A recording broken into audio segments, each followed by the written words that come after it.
Estamos ao vivo aqui no nosso Instagram agora, uma edição especial do Jornal A Voz do Povo, 189 anos de emancipação política do nosso município, com o professor historiador Sidraque Carvalho Neto, de Santa Cruz Cabralha, ao vivo agora aqui na 104,9. O professor, historiador e escritor Sidraque Carvalho Neto, ao vivo agora aqui na 104,9, ao vivo na Coroa Vermelha FM e também em nosso Instagram. Obrigado a todos pelo carinho, pela audiência, pela sintonia. Está no ar, Jornal A Voz do Povo, edição especial, 189 anos de emancipação política do município de Santa Cruz Cabralha. Aos 189 anos de Santa Cruz Cabralha, 189 anos de emancipação política do município de Santa Cruz Cabralha. Nada mais, nada menos, para contar um pouco para nós da história do nosso município, do que o professor, historiador e escritor Sidraque Carvalho Neto, filho nativo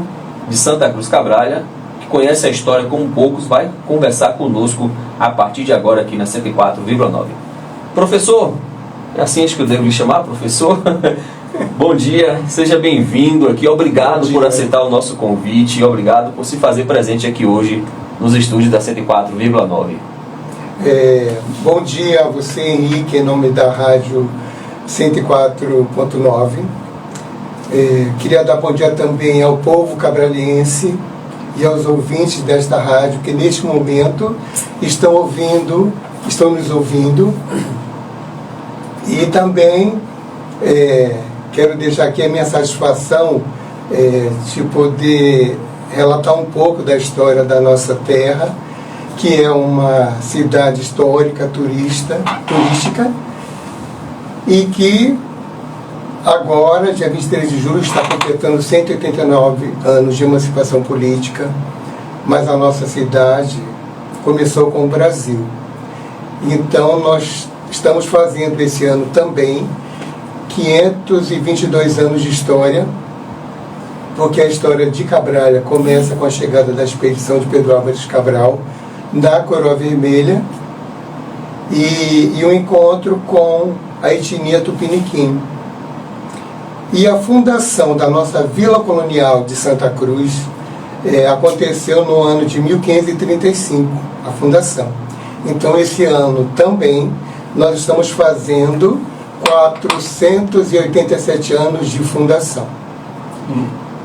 Maravilha, então o senhor vai explicar passo a passo para nós durante aqui o decorrer da nossa entrevista, mas antes, para aqueles que ainda não conhecem o professor e o historiador Sidraque Carvalho Neto, ou que já conhece de ter ouvido falar, acho que quase todo mundo já ouviu falar do nome do senhor aqui no nosso município, se apresente aí para os nossos ouvintes, se apresente aí para os nossos internautas aqui que nos acompanham também pelo Instagram. Quem é o professor e historiador Sidraque Carvalho?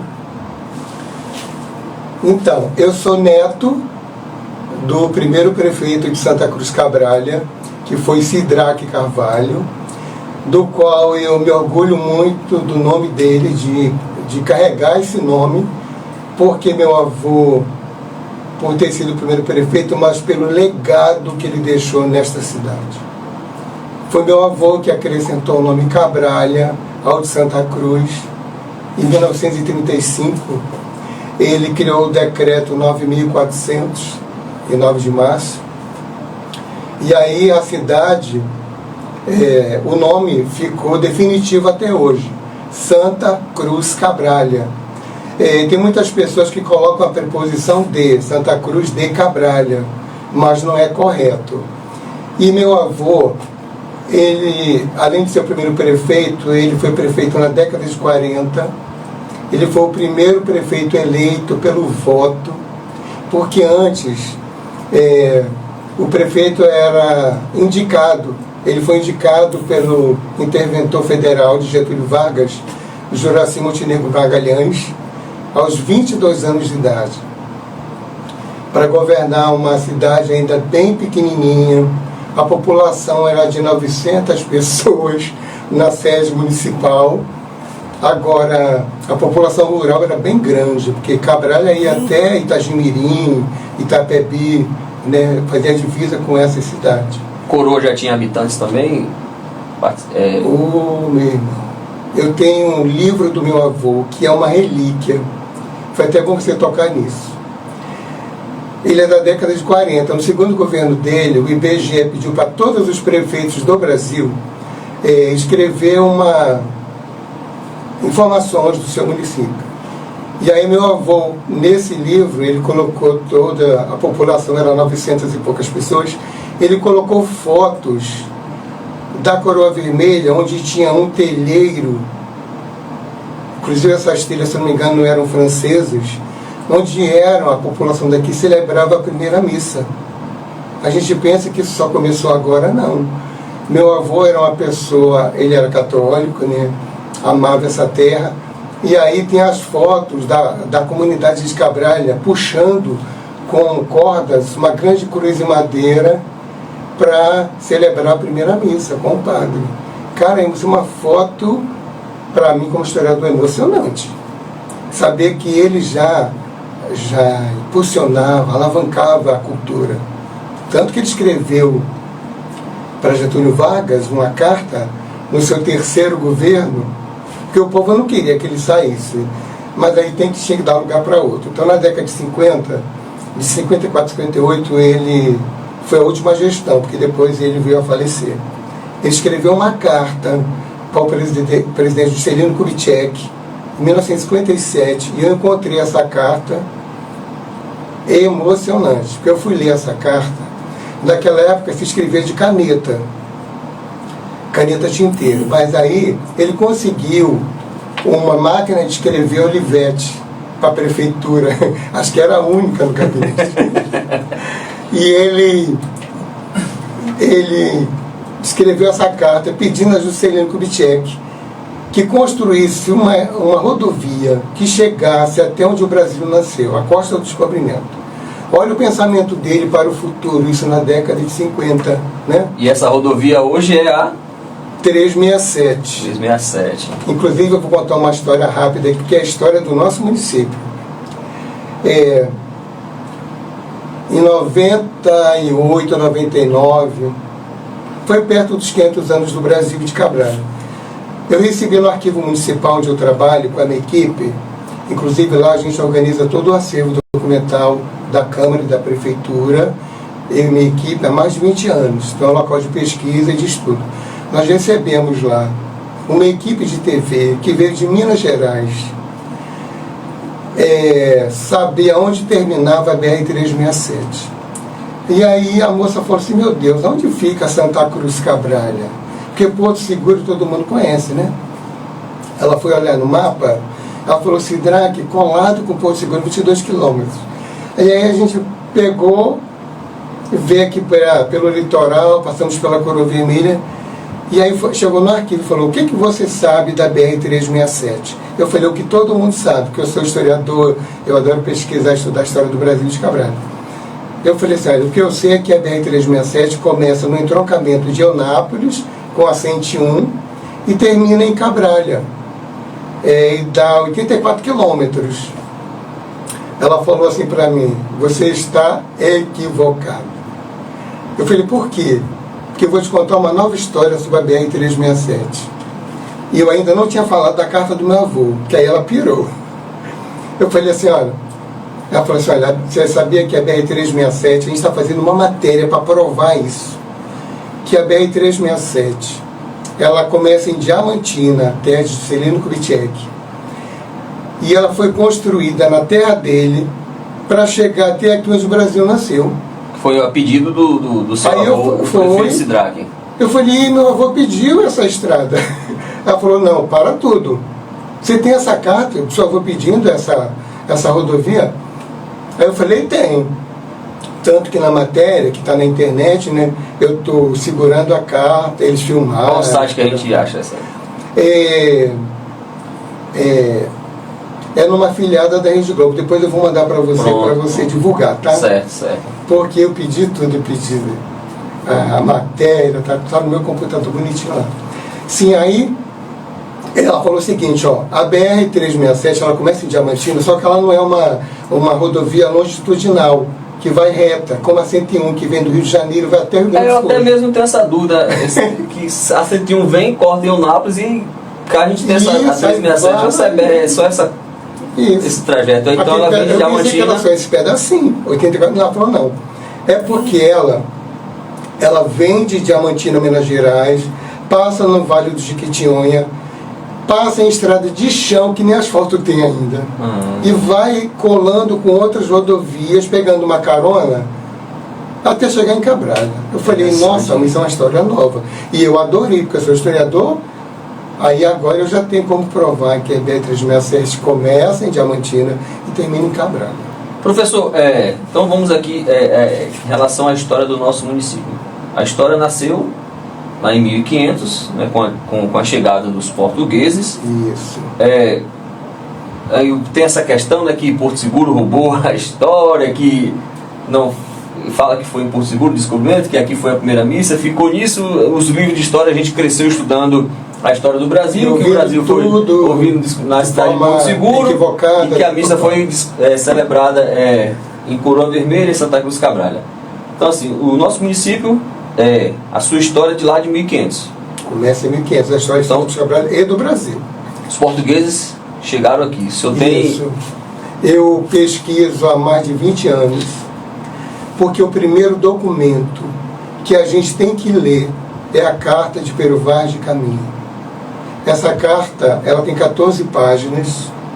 Imagine, o papel naquela época não era ofício não, era um papel gigante e não tinha pauta. Caminha era um escrivão, ele era um escriba. Então ele veio anotando tudo o que aconteceu nos 44 dias da viagem de Cabral até a Bahia Cabralha. Saindo de Portugal. De Portugal, do Rio Tejo até aqui, de Lisboa. A viagem durou 44 dias. O que muita gente não sabe, só se lê a carta. Cabral, ele perdeu uma nau na vinda nas ilhas, acho que foi Ilhas Canárias. No 14º dia da viagem, ele perdeu uma nau. Então ele já chegou aqui com 9 naus e 3 caravelas, 12 navios. Tem gente que pensa que os 13 navios chegaram aqui na Bahia Cabralha, bonitinho, não. Já teve um prejuízo, porque a nau de Vasco de Altaíde afundou, o Caminha ainda falou assim, olha, o capitão Mó pediu para a gente voltar, fazer um retorno para ver se achava alguém pedindo socorro, ou agarrado no barril, mas aí não acharam nada, aí ele prossegue. Aí seguimos nosso mar de longo. A viagem de Cabral, a expedição cabralina, era para a Índia, para as Índias Orientais, como se falava no passado. Assim também como a de Colombo, né? Foi também... Colombo ele ia para a Índia, e aí ele pegou uma rota errada, foi dar na América Central. E aí ele chegou na América Central, achou que tinha chegado na Índia. Foi bom você falar. E aí ele deu essa denominação de índio para o povo americano, os habitantes das Américas. Porque Índia é índio. Hoje é hindu, né? Indiano. E aí, coitado, ele morreu sem saber que ele tinha descoberto um continente novo, que é as Américas, a América do Norte, Central e do Sul. Ele ancorou na América Central. E aí, coitado, ele achou que tinha chegado lá, porque todo mundo queria ir para a Índia, porque lá que tinha as especiarias, os produtos que todas as coroas da Europa queriam, para ficarem ricas, poderosas e tal. Sim. Aí ele chega aqui, nas ilhas do Cabo Verde, a expedição sai da rota africana, que ia para a Índia, e vem para o oeste, por isso que eles avistam o Monte Pascoal. Hoje nós sabemos que esse desvio não foi intencional. Sabe por quê? Porque Pedro Álvares Cabral ele não ia parar aqui à toa, se a viagem era para a Índia. Ele veio aqui para fazer duas coisas. Tomar posse da terra, em nome da coroa portuguesa. Por quê? Porque o Tratado de Tordesilhas, de 1494, estabeleceu que todas as terras descobertas por Espanha e Portugal eram delas. Aí eles fizeram uma linha imaginária, né, de 370 léguas do meridiano. Aí falou, tudo que estiver... Vamos imaginar o mapa do Brasil com uma linha passada no meio.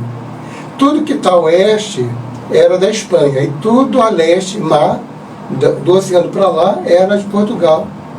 É uma busca, né, você dividir todo o planeta só para 2 países. Claro que isso não ia dar certo.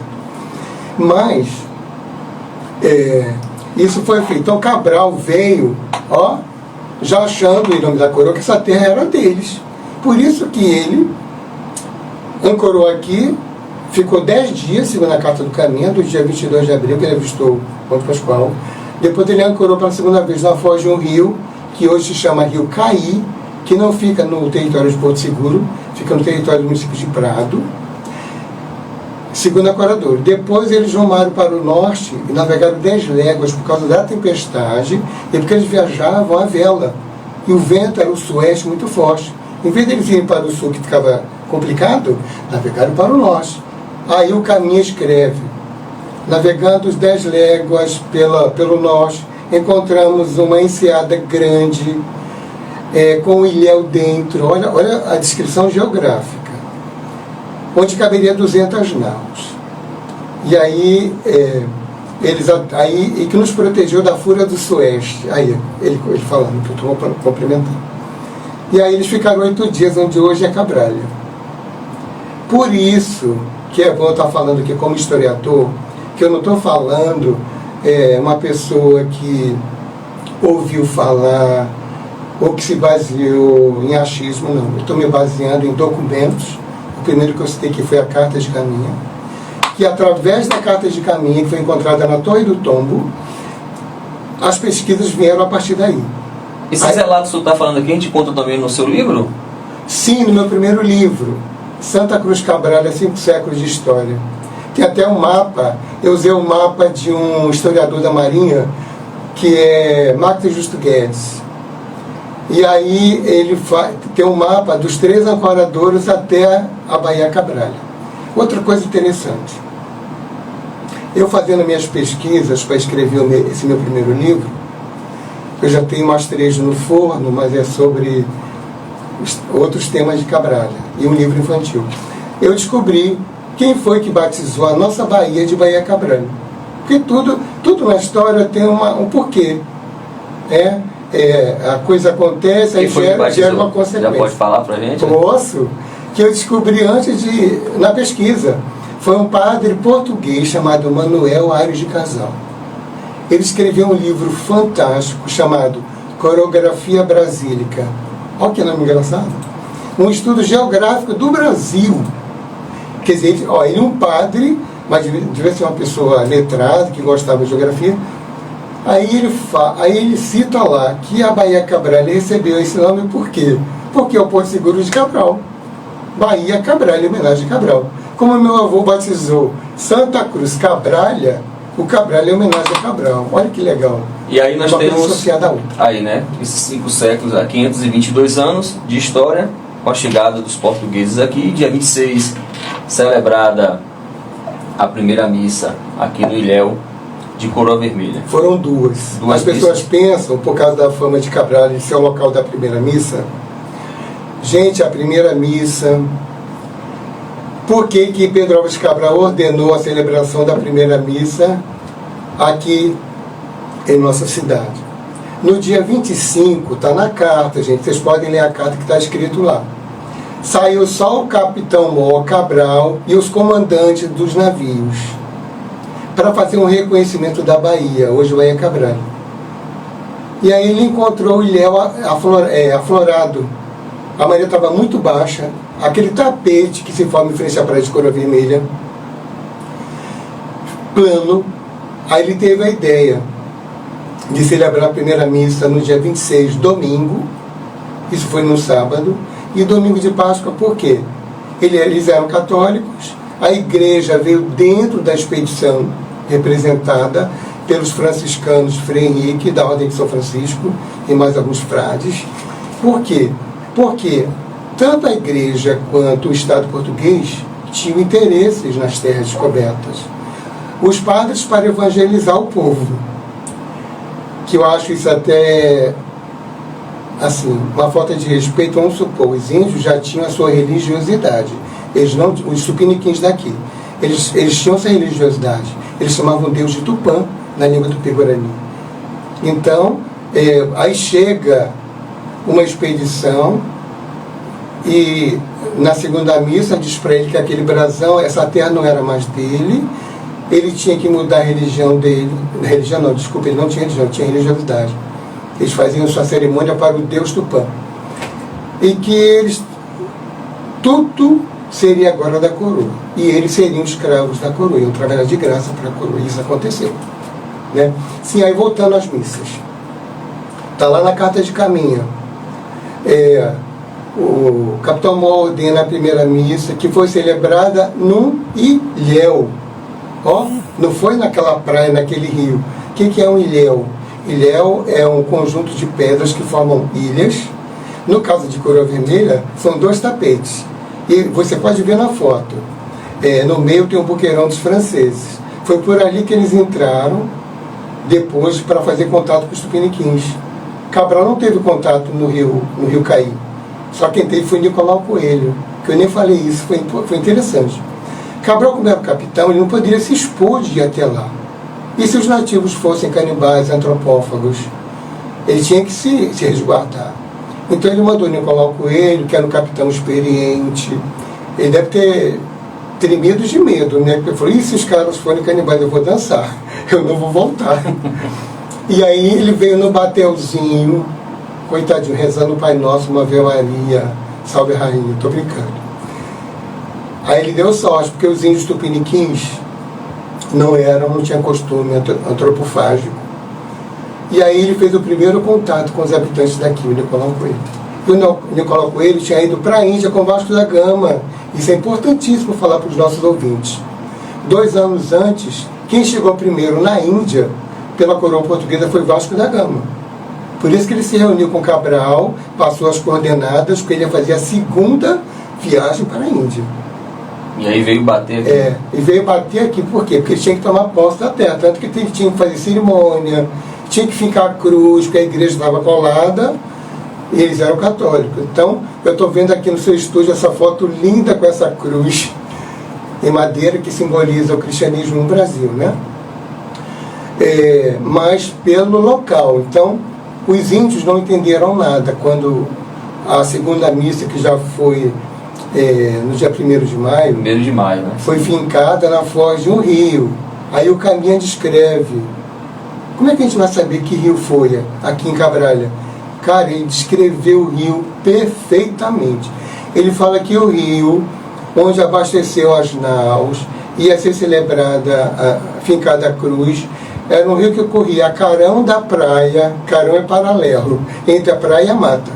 E para o sul, o único rio aqui que corre para o sul, vocês podem verificar, é 1 quilômetro pela praia e desemboca na praia de Coroa Vermelha, é o rio Mutari. Então esse rio, até tem um letreiro ali explicando que foi onde Cabral abasteceu as naus. Por que abasteceu? Porque eles não iam voltar para Portugal. Eles iam prosseguir a viagem para a Índia. Olha que legal. No dia 2 de maio, Cabral deu tchau para os tupiniquins. Coitados, eles não sabiam que a segunda missa, que eles carregavam a cruz nos ombros. Já pegaram a mão de obra local, os portugueses. Eles carregaram a cruz em oração. Fincou, aí o Caminho escreve, a cruz foi fincada a 2 tiros de besta contra o rio que corre a carão da praia. Eu falei, 2 tiros de besta? Deve ser uma arma. É uma arma portuguesa. E aí, chegando aí essa parte, né, da história, desde o início do descobrimento, esse nome Coroa Vermelha tem a ver por conta desse ilhéu? Se tem alguma informação assim que possa explicar para nós do nome aqui do nosso local? Por que Coroa Vermelha? Eu já ouvi alguns relatos que diz que ouvi dizer que eu não li a carta de Caminha, ouvi dizer que na carta escreve-se porque nesse período era o outono, o pôr do sol aqui é contrário ao mar, e diz que uma coroa um ilhéu de areia parecido com a coroa avermelhada, alaranjada, algo do tipo assim. Tem alguma coisa relacionada a isso? Não. Tudo que você está me falando, eu como historiador e pesquisador já ouvi aqui. Já até ouvi uma versão muito engraçada que de ultraleve, você passeando pelo ilhéu de Coroa, eles são meio que avermelhados. E isso pode ter originado o nome da praia. Nós não temos até hoje, porque eu trabalho com documentos, né? eu sou arquivista também, e aí, historiador, a gente tem que, para citar um fato histórico, você se baseia ou numa fonte oral, numa suposição, ou em documentos que comprovam. Então a gente não tem um documento dizendo quem batizou a praia de Coroa Rio Ilhéu de Coroa Vermelha. A gente não tem. Pode ser alguém até do passado, né?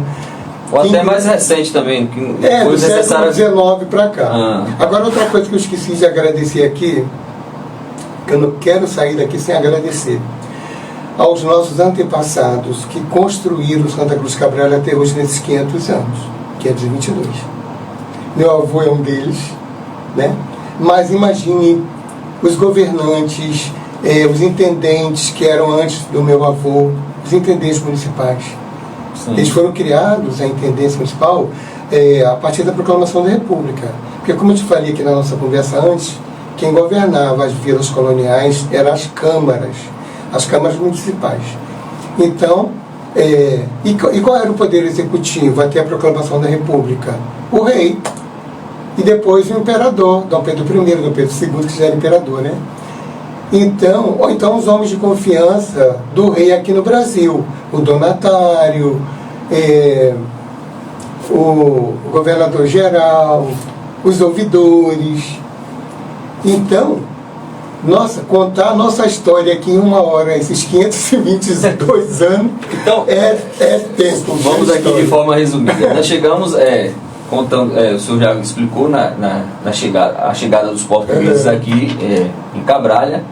E aí Cabralha é levada a fundação de Cabralha, nós temos quantos anos de fundação? Nós vamos completar amanhã 487 de fundação esse ano.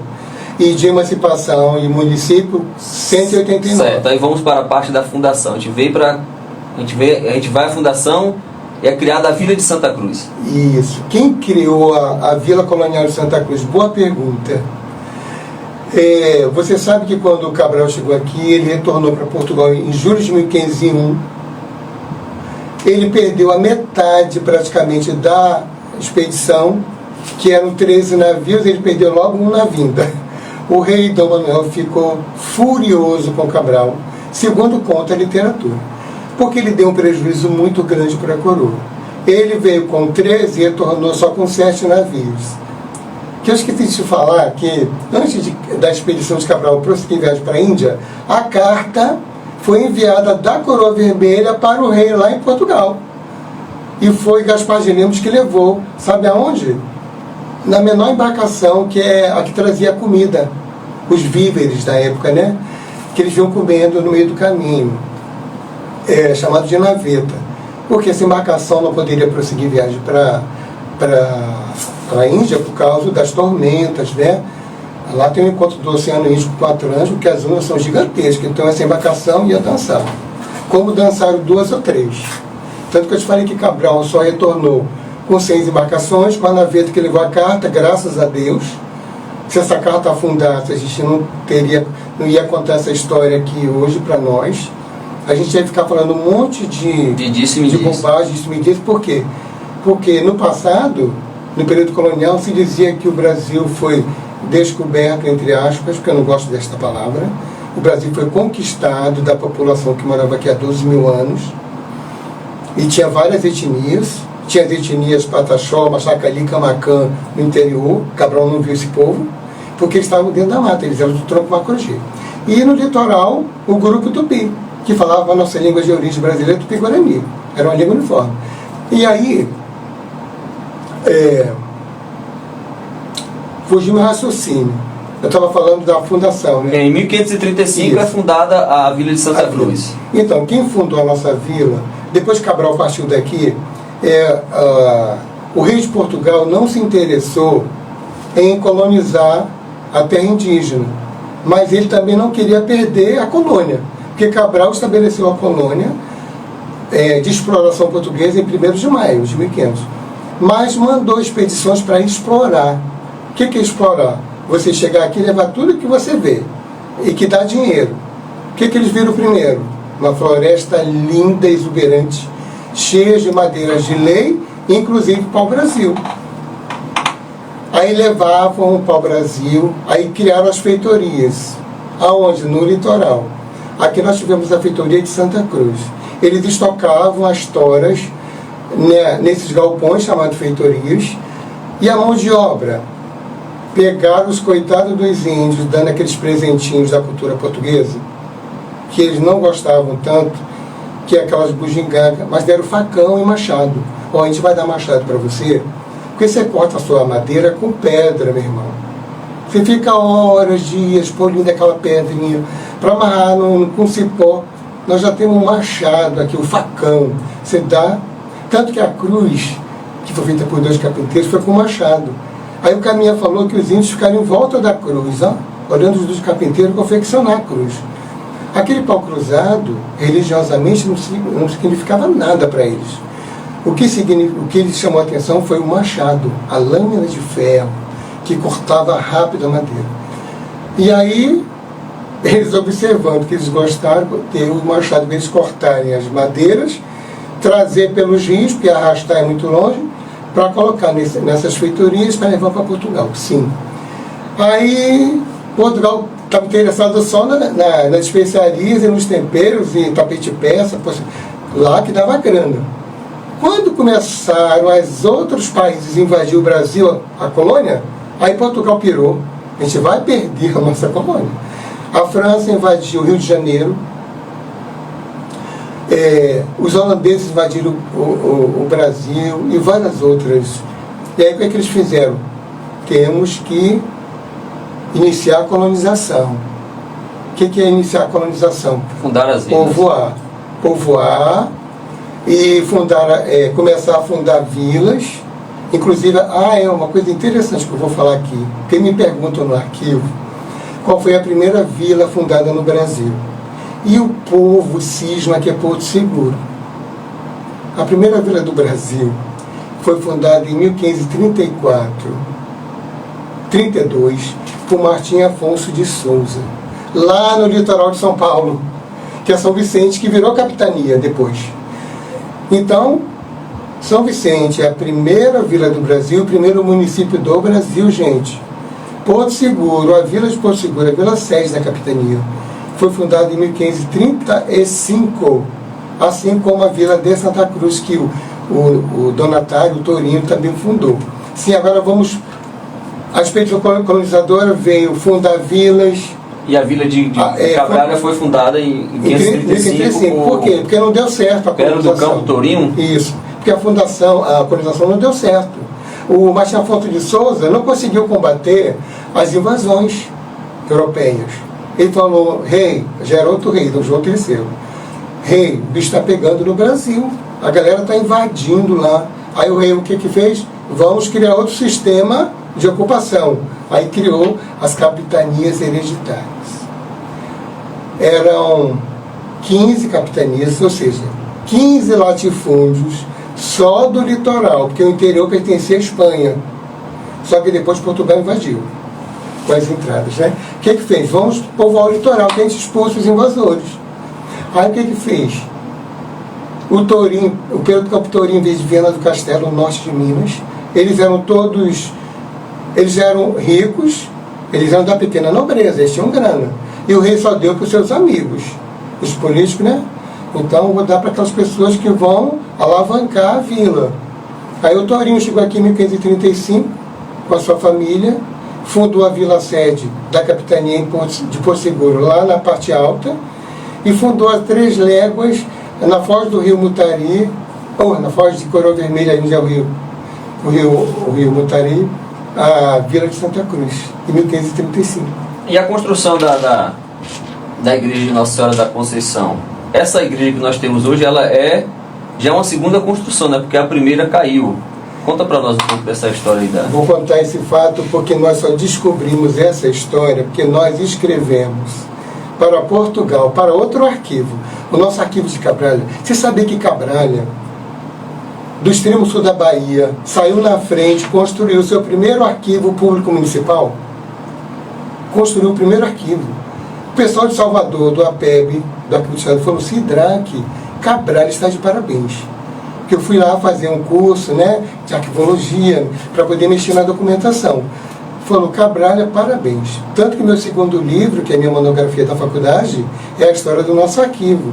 É a primeira instituição arquivística do extremo sul baiano, que são 21 municípios. Ó, Porto Seguro não tem arquivo municipal.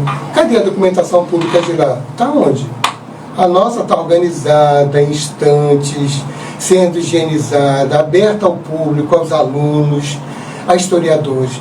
Belmonte, eu fui lá com a técnica do Arquivo do Estado, deu vontade de chorar também. A documentação estava no chão, jogada no chão. Mas Cabralha também tem o seu lado negativo também, que eu vou relatar aqui rapidinho. Quando Eunápolis se emancipou de Cabralha, esse povoado que agora é município, o poder público não estava na sede do município não, uma vergonha. Aqui era tudo simbólico. Aí estava lá em Eunápolis, porque Eunápolis era o maior povoado do mundo, é que elegia os prefeitos. Aqui os prefeitos só vinham passear. A sede era aqui e os prefeitos só aqui era a cidade histórica, que começou a passear e voltava para Eunápolis. Em 88 emancipou, graças a Deus.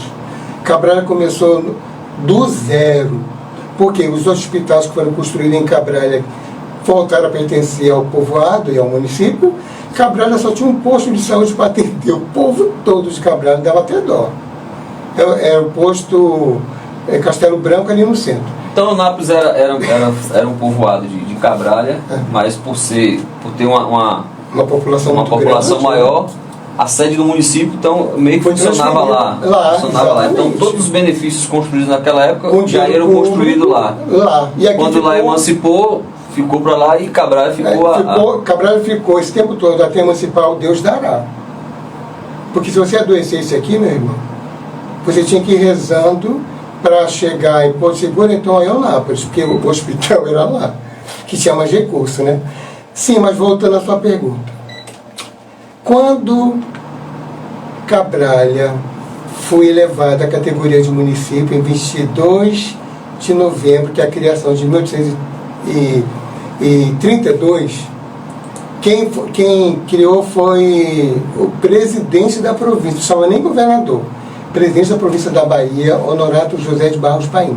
Ele assinou uma lei 1584, elegendo a Vila Colonial de Santa Cruz a município.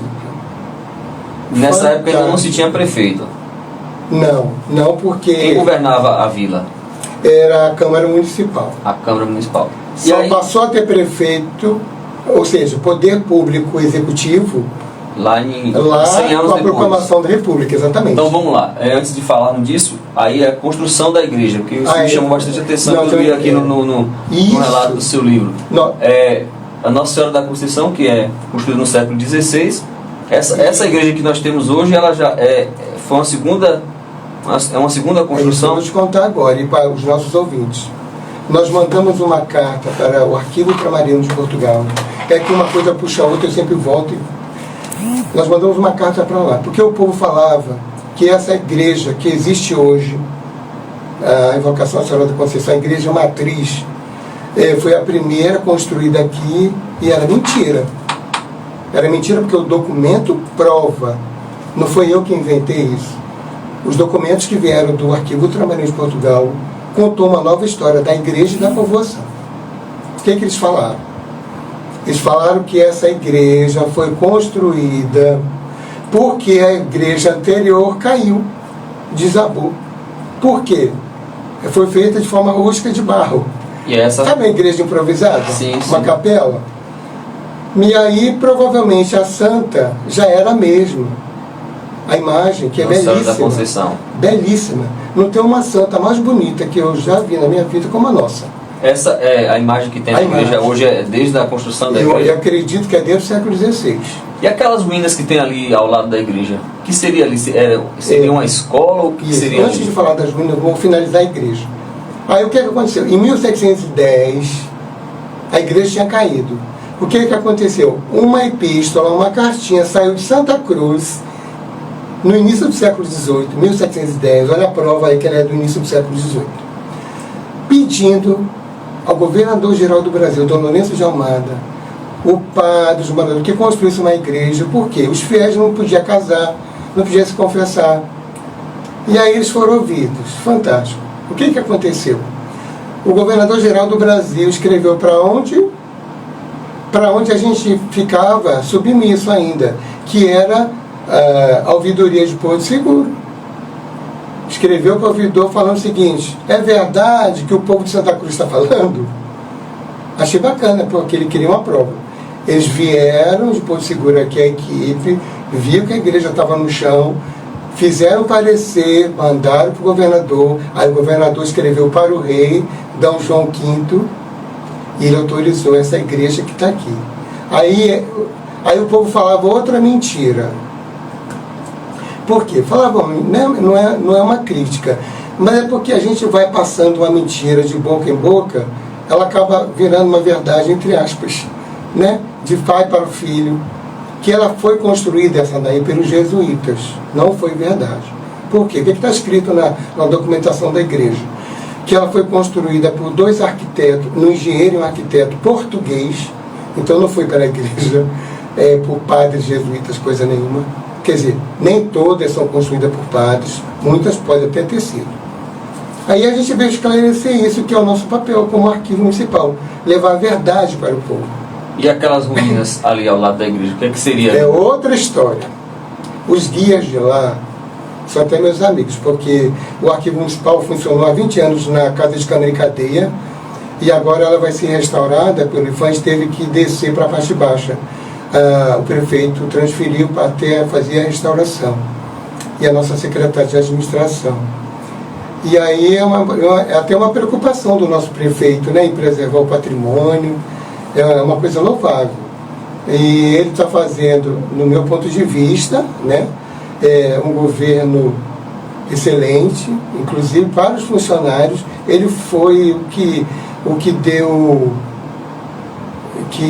mais atenção e valorização.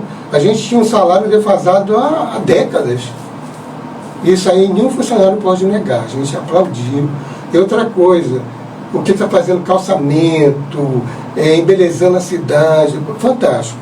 Eu estou aqui como uma parte da equipe dele, que eu faço parte da equipe, né? Cada órgão, o arquivo trabalha arquivando a documentação da prefeitura, da Câmara, para preservar e pesquisa. Mas voltando às ruínas, eu trabalhava lá em cima. Então, o pessoal, olha só, é igual a igreja, que era de 1630, a primeira. Essa daqui, que não é. Ela é do início do século XVIII, de 1715, está lá no documento. Quem quiser a prova, vai no arquivo que eu mostro. Olha só. Aquelas ruínas, no ano de 2000, teve a festa dos 500 anos. Foi fantástico, porque chegou o progresso para Cabralha. Cabralha não tinha hospital, não tinha fórum. A gente, quando ia registrar um filho, sabe onde é que tinha que ir? Registrava no cartório, aqui de Cabralha, mas na certidão vinha comarca de Porto Seguro, distrito de Cabralha. Aí eu ficava para morrer. Eu falei, não, tem que mudar isso um dia. Aí veio os 500 anos, graças a Deus. Criou-se o Fórum de Cabralha.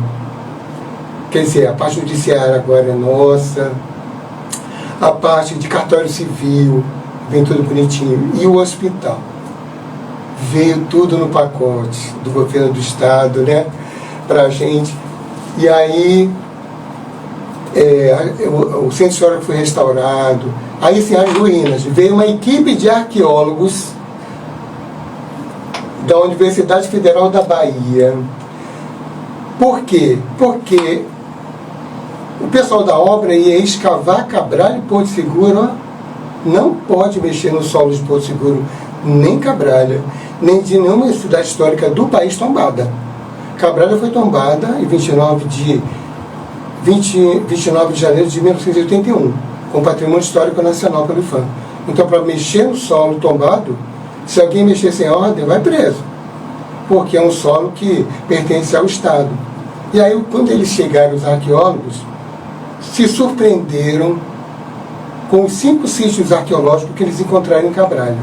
E eu acompanhei, que eu sou historiador, eu queria estar colado, né? Eu, inclusive, ganhei até um diploma da Universidade Federal da Bahia como acompanhar os estudos arqueológicos. Eu fiquei muito feliz eu achava um caquinho da cerâmica indígena, aí eu corria lá e falava assim, isso aqui é indígena ou é europeu? Ele falava, é indígena, porque o europeu é louça, o do índio é cerâmica, ele fazia tudo com barro, assado em fogueira.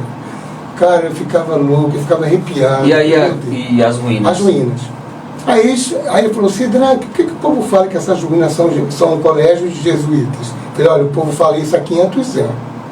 Mas eu não sei porque não tem documento que prove isso. Não tem então, nada. É suposições. É suposições. Então a gente não tem nenhuma informação Nenhuma. que seria aquelas ruínas. Aí o que eles fizeram? Vamos estudar, ó, para ver se a gente acha algum vestígio da Companhia de Jesus, porque os padres jesuítas eram da Companhia de Jesus, não eram franciscanos, que é outra ordem, era a ordem que veio Cabral. Fizeram a prospecção. O que é uma prospecção? É um estudo, uma escavação em volta das ruínas. E aí eles não acharam nada. Aí o que o parecer deles? Sidraque, vai ficar na suposição. Aí tem 3 suposições, que eu acho a mais correta, que ali foi uma residência dos padres, dos vigários. Porque toda vila tinha residência dos padres, como até hoje Cabral tem, lá na terra de Cabral. Então, é uma obra rica, que só quem poderia construir era uma pessoa rica da vila, que podia se contar nos dedos, que a maioria era pobre demais desse mesmo. Era a igreja poderia construir ou o Estado comunista. Aí ficou essa suposição. Uma casa paroquial, que eu acho que é a mais correta, mas os guias continuam falando que é colégio, para impressionar o turista. E contam até uma lenda tão engraçada que você morre de rir. Eles falam, para justificar o colégio estar destruído, foi porque uma índia, Tupiniquim, se apaixonou por um padre. Imagina. E qual é a outra suposição É que teria sido uma residência de uma pessoa mais afortunada da vila. Ou 2 residências, ou fica nessa casa paroquial ou colégio jesuítico, que é a menos provável. Que é a menos. E aí veio... Sim, a gente tem provas de que colégio mesmo existiu na sede da capitania, que foi o Porto Seguro, que também está em ruína. E ali também feita a construção da casa e câmara de... Isso, a Casa de Câmara de Cadeia foi o segundo que funcionava prédio, o primeiro andar, a câmara, e o segundo... que governava as vilas, viu? As vilas. E embaixo era uma cadeia, para prender a galera que cometia algum delito. E ficava ali os praças, que era a polícia militar, por isso que chama quartel. E aí em 1833 a vila... Isso, a vila de Santa Cruz é levada a município. Isso, o povo de Cabralho, os munícipes, aceitou mais a data de 23 de julho, que foi a instalação. A criação foi em 1832. Mas a instalação é quando chegam os poderes públicos. E aí se estabeleceu o município. Né? Em 1833, 23 de julho de 1833. Aí começou, depois da proclamação, os intendentes. Que quando Cabral é levada à condição de município, lá em 1833, ainda não era governada por prefeitos, era pela Câmara. Pela Câmara e os intendentes. E a gente ficava subordinado à ouvidoria de Porto Seguro. Quem era o poder executivo? O rei, que dava as ordens, e depois os imperadores, Dom Pedro I e Dom Pedro II, que o Brasil virou império depois, né? Sim. Aí na proclamação criou-se a figura do poder executivo local. Também, que era o prefeito. Que é hoje o prefeito. Que foi lá em 1900 e 100 anos após, 100 anos depois da proclamação, e foi até 1930. Aqui em Cabral. Aqui em Cabral também. E aí quando o seu avô, o Sidraque Carvalho, foi instituído prefeito, foi em 1900 e... Isso, meu avô foi nomeado em 1900, foi nomeado pelo interventor Federal da Bahia, Júlio Magalhães, em 1933. Mas vou te lembrar aqui, que em 1930 houve uma revolução, que eu não chamo de revolução, eu chamo de golpe. Porque esse golpe foi feito entre os militares e as oligarquias do Brasil. Em 1930, que retirou o Washington Luiz da presidência, que era um civil, e colocou Getúlio Vargas, que era um gaúcho. Aí o que Getúlio Vargas fez? Entrou autoritário. O que ele fez? Demitiu todos os governadores do Brasil, com exceção de Minas, E aí ele aboliu as intendências, 1930. Quando foi em 1933, meu avô foi nomeado como primeiro prefeito de Cabral. Ele foi nomeado por Juraci Montenegro Magalhães, que assinou o decreto 8.594, de 4 de agosto, devolvendo aí a sua autonomia. Isso aí foi a autonomia que Cabral, olha só, o primeiro interventor de Getúlio Vargas fez uma coisa erradíssima com Cabral. É que você está lendo aí. Ele tirou a autonomia de Cabral de município. Aí o povo pirou, né? E aí? Ele anexou em 1931 a Porto Seguro. Aí o povo pirou. E aí em 33 devolveu a Cabral. Aí em 33, Juraci Magalhães, refez a lei 8.594 e devolveu, cara, a autonomia. Aí nomeou Sidraque como primeiro prefeito aos 22 anos. Seu avô. Olha a história do meu avô. Sidraque Carvalho, seu avô. Carvalho. Meu avô o que é que fez? Mandou fazer um estudo geográfico porque perdeu o território, tinha que restituir. Seu avô tinha alguma formação acadêmica? Poxa, cara, isso que você está falando é demais.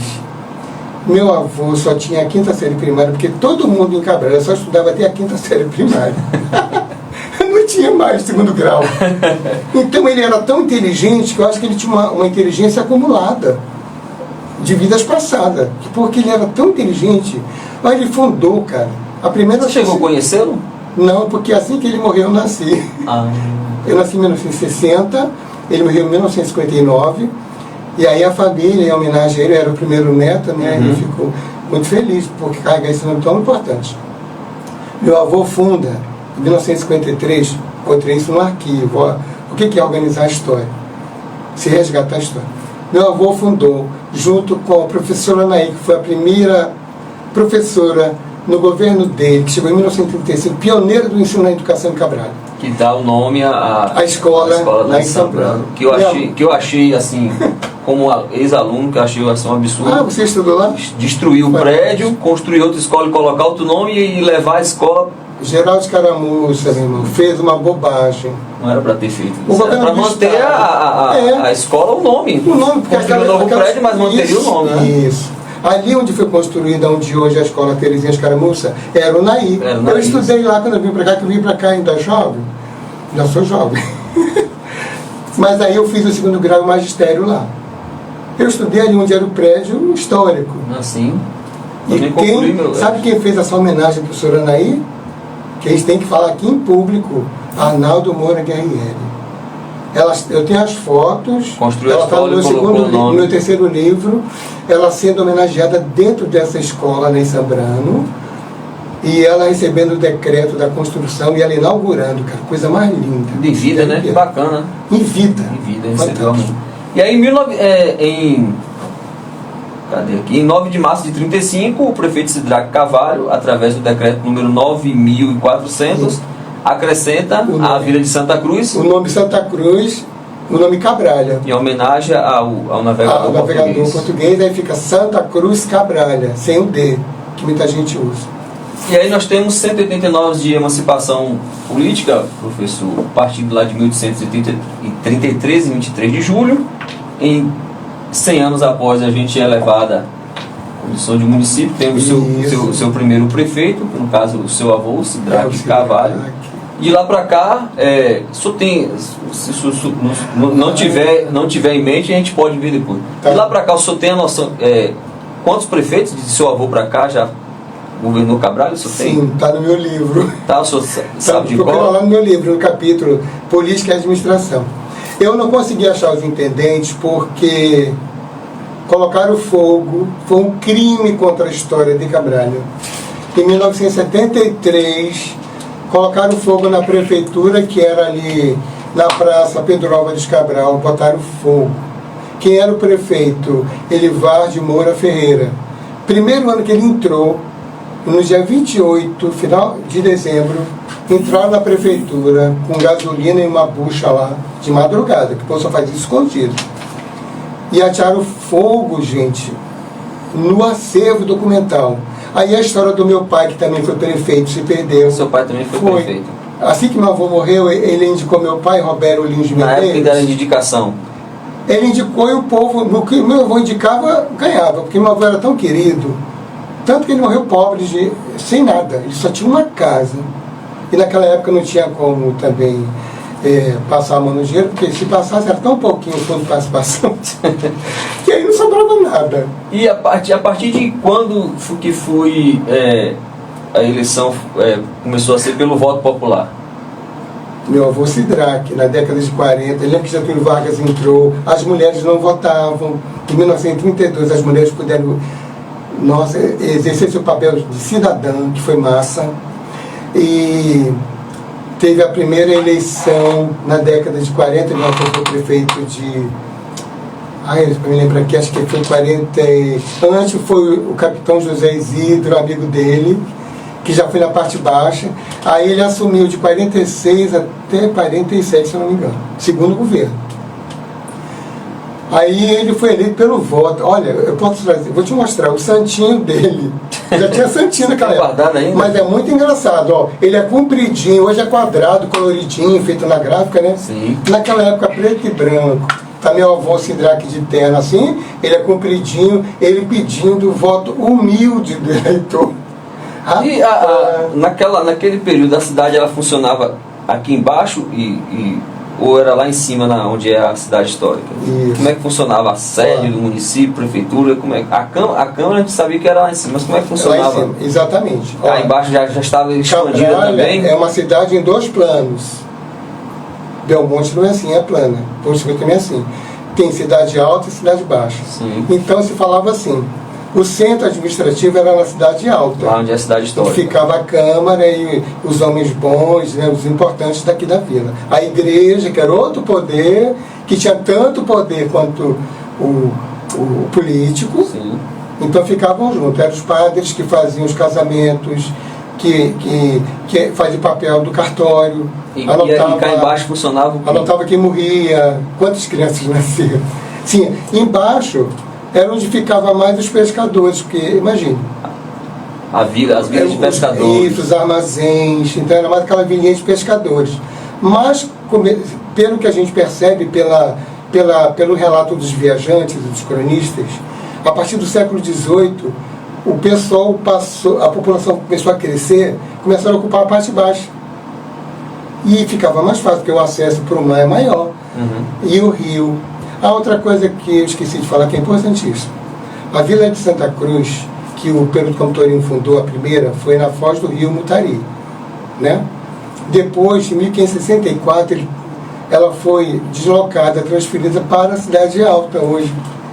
Foi lá que foi construída. Costumava-se até construir na Cidade Alta, até para ter uma visão também de ataques. De ataque, porque o inimigo vinha do mar. Os corsários, os mirantes, piratas, né? então... Como chamam os mirantes, né? Isso, inclusive lá nas ruínas, você vê lá que tem vários quadrados, parece uma janelinha na parede. A gente brinca que era o olho mágico, para ver o inimigo chegando. Corre, galera, pega as armas, sai correndo, e aí, que os piratas estão chegando. Uma curiosidade, professor, em relação aqui, nesse período, o Coroa Vermelha era popularizada, havia população aqui na região de Coroa Vermelha, ou havia indígenas ainda nessa época por aqui? Eu falo nesse período já de emancipação do município. Até quando você está fazendo uma pergunta chave. Os tupis viveu por aqui? Até quando viveu aqui na região? Eu falei para você que no começo, quando o Cabral chegou aqui, ele só teve contato com os índios do litoral. Quem é que habitava aqui, todo o litoral nosso, aqui até o Espírito Santo, Bahia, capital, era os tupiniquins. Em Salvador eram os tupinambás. E os tupinambás eram antropófagos, comiam carne humana. Só que eles comiam assim, devoravam assim, um guerreiro de outra aldeia, que era cultural. Uhum. Eles não comiam por querer comer, não. Eles achavam que comendo a carne de um guerreiro, as crianças se tornavam futuros guerreiros para defender seu povo. Futuros caciques, guerreiro, fortão. Mas aí, quando eles não tinham um guerreiro para almoçar, eles devoraram, eles almoçaram o primeiro bispo católico que desceu no Brasil. Porque lá era a capital do Brasil, Salvador foi apenas a capital do Brasil. Sim, sim. Então tudo era lá. Desce, eu acho que o navio dele afundou, o Pedro Fernandes Sardinha. ele veio nadando. Quando ele chegou na praia, os índios o pegaram e o sacrificaram. Né? Aí a igreja, Nossa Senhora, falou: nossa, tem que evangelizar esse povo. Isso foi em 1500 a fumaça. Esse povo tem que ser cristão. Como é que você devolve o seu irmão? Era o pensamento católico. Mas era uma coisa cultural, que era normal naquela época, né? Sim, aí eu falo aqui em Coroa Vermelha. Isso. Aí até quando tivemos... Isso que eu vou te explicar agora. Quando Cabral chegou, era Tupiniquim. Aí eles começaram a ser mortos e dizimados. Pelos portugueses? Pelos portugueses. Por quê? Eles começaram a não querer trabalhar nas lavouras de cana, porque o trabalho deles, quem ia para a lavoura era a fêmea, não era o macho, era o papel. E eles eram obrigados a trabalhar compulsoriamente, todo dia. Isso fugia da cultura deles. Então, já fazia o papel da mulher, isso aí já era errado para eles. Outra coisa, eles começavam a fugir, a serem mortos, porque muitos se rebelavam. E aí os do interior, agora eu vou chegando no que você está falando. Quando os daqui foram todos dizimados, a Coroa Vermelha não tinha mais índio, não. Minha avó Didi nasceu em 1910. Ela falava assim: ué, quando eu nasci aqui, eu sempre morei aqui, nunca vi índio na Coroa Vermelha, por que agora tem índio Pataxó na Coroa Vermelha? Se os índios eram Tupiniquim. Eu falei: vó, os índios Pataxós e Camacan, que é o nome de uma cidade, e outras etnias, estavam na mata, Cabral não viu. Quando começou aqui a rodovia BR-101-367, o prefeito daqui, que era o Alcides Lacerda, em 72, trouxe a primeira família da aldeia de Barra Velha. Que é a aldeia mãe dos Pataxós. Por quê? Como é que o turista chegar aqui na terra onde tinha índio e não vê índio? Olha o pensamento. Aí trouxe a primeira família, que foi a do Itambé. O Pajé Itambé. O Pajé. Aí, meu irmão, começou em 72. Não, deixa eu voltar mais atrás. Em 51, houve um assassinato de índios Pataxó e outras etnias aqui pelos fazendeiros de cacau. Sul, extremo sul. Eles mandavam a polícia matar mesmo. Sabe o que eles fizeram? Se dispersaram da aldeia mãe, do Monte Pascoal. Aí veio a primeira família para Mata Medonha, que é no Rio Santo Antônio, que está lá. Aldeia de Mata Medonha. 51, a primeira que chegou em Cabralha. E a segunda em 72, com a inauguração da BR-101 e 367. Aqui em Coroa. Aí eu falei: vó, por isso que agora a senhora vê índio na Coroa Pataxó, porque foi trazido pelo Alcides. A senhora talvez não se lembre, a primeira família, aí a aldeia foi crescendo. Ela foi demarcada como território Pataxó, e não mais Tupiniquim, né, pelo a FUNAI, em 1998. E hoje somos aqui a maior aldeia urbana do país, que é Coroa Vermelha, em torno de mais de 5 mil índios aqui. Exatamente, mais de 5 mil. Então essa é um pouco da história dos Pataxós também, né? E está espalhado agora na Bahia toda. Maravilha. No Brasil todo. Meio-dia e 13 minutos aqui na 104,9, um pouco da história do nosso município. Era um papo aí para mais de horas. De horas e horas. Mas para conhecer um pouco mais da história do nosso município, professor, o acervo que o senhor cuida... lá no Arquivo Municipal. Onde é que fica o Arquivo Municipal? Isso, o Arquivo Municipal foi transferido provisoriamente para... O senhor só trabalha no arquivo, o senhor dá aula nas escolas? Sim, já dei aulas. Mas hoje não está lecionando mais? Não, eu faço palestra nas escolas, levo a nossa história para os alunos, para que possa despertar neles o sentido de preservação da sua cultura, da sua história para as futuras gerações. Então eles vão ser os futuros guardiões dessa terra, porque é aqui que o Brasil nasceu, né? Na costa do descobrimento. Então, para nós é uma bênção de Deus você nascer aqui. Viver na história, né? E outra coisa, não podemos esquecer da cultura indígena, gente. Quando Cabral chegou aqui, o Brasil era... Eles já estavam, né? Eles já estavam aqui há 12 mil anos. Toda a América tinha os índios... eu esqueci. Os índios que habitavam a América do Norte, América Central. Aqui mesmo tinha eles falavam a língua quichuas, é o nome da etnia. Ai, gente, eles foram destruídos pelos espanhóis. E aqui vieram sabe qual era a população indígena do Brasil quando Cabral chegou? Aproximadamente 5 milhões. 5 milhões. A de Portugal na época era 1 milhão. Quer dizer, se eles fossem todos unidos, não deixavam o invasor pisar aqui não. Porque ele veio para destruir sua cultura, né? Escravizar, matar. Quer dizer, o interesse era econômico, mas em cima desse interesse capitalista, eles tinham armas de fogo. E os índios obedeciam por medo, com seus arquinhos e flechas pousavam no chão. Então, eles, nesses 500 anos, foi de resistência. E continuam resistindo, né, a ocupação das suas terras, o garimpo que envenena os rios, que eles bebem água, né? Essas coisas todas de situação no Brasil. Muito bem, são 12 horas e 16 minutos. Queremos agradecer aqui ao professor Sidraque pela sua participação, pela sua disponibilidade. Eu que agradeço, aqui nossa, na 104,9. essa oportunidade. E aí, quem quiser conhecer e visitar o acervo, como é que funciona? Os dias, horários? Isso. O arquivo público municipal funciona na rua Pero Vaz de Caminha, próximo ao Conselho Tutelar. Lá tem uma placa bem grande, bonita, arquivo público municipal, onde nós esperamos os visitantes, pesquisadores, os funcionários, porque a história de todos os funcionários e dos prefeitos e das câmaras de Cabral está toda guardadinha lá. Se Deus livre e guarde, tiver um sinistro lá, a nossa história, que eu te contei aqui, meu irmão, vai toda de água abaixo. Que Deus nos proteja. Nós temos extintores lá, que foi colocado pela gestão atual, eu agradeci muito, né? Porque o nosso material de trabalho é o quê? É o papel. Então tem que ter, né? Então, eu achei que foi outro ato fantástico da administração atual, colocar os extintores, porque a gente sabe o valor, eu como historiador sei, né? Neto, o valor que tem a nossa história que está guardada ali dentro. Maravilha. Meio-dia 17. E lá funciona de 8 às 14, viu, gente? De segunda a sexta. De segunda a sexta. Meio-dia 17, chegando aqui no final do nosso bate-papo aqui, da edição especial do Jornal Voz do Povo, falando um pouco da história do nosso município, Santa Cruz Cabrália, que amanhã completa 189 anos de emancipação política aqui do nosso município. Tem essa diferença, né, professor? Você podia só explicar rapidinho essa diferença de emancipação política e fundação da cidade? Vou explicar. Só para finalizar essa.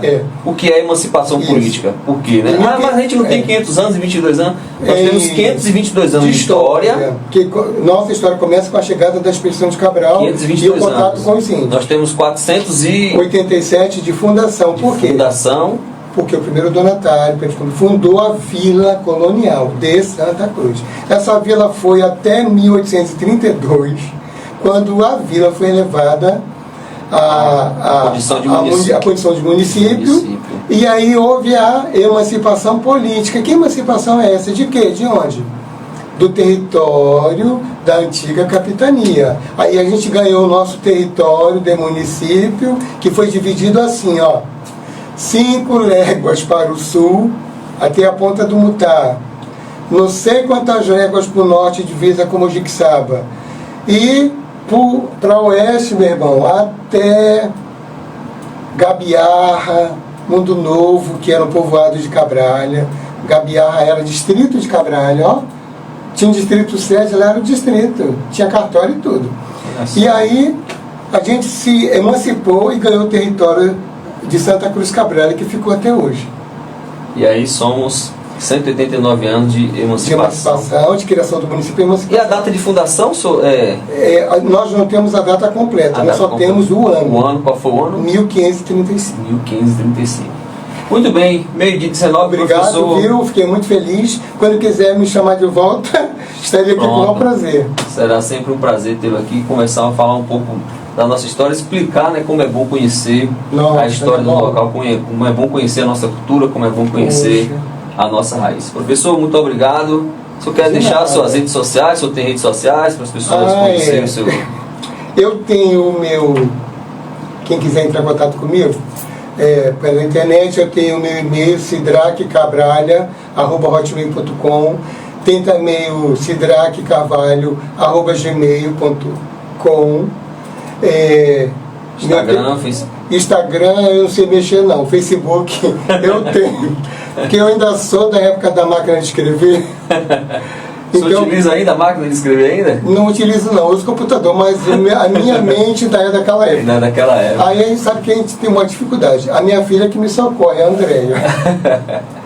Maravilha. Então, mais uma vez, agradecendo aqui ao professor Sidraque Carvalho Neto. Neto do primeiro prefeito. Do primeiro, o número 1. O primeiro prefeito lá de Santa Cruz Cabrália, da vila de Santa Cruz, que se tornou só para finalizar. Sim. Eu queria que o povo soubesse que eu tenho mais 3 livros que está no forno que eu falo. O segundo livro já está pronto, que é minha monografia contando a história do Arquivo Municipal, que foi a primeira instituição do Extremo Sul. O meu segundo livro é uma grande homenagem aos grandes cabralhenses do século XX, ou seja, do século passado, nós estamos no século XXI.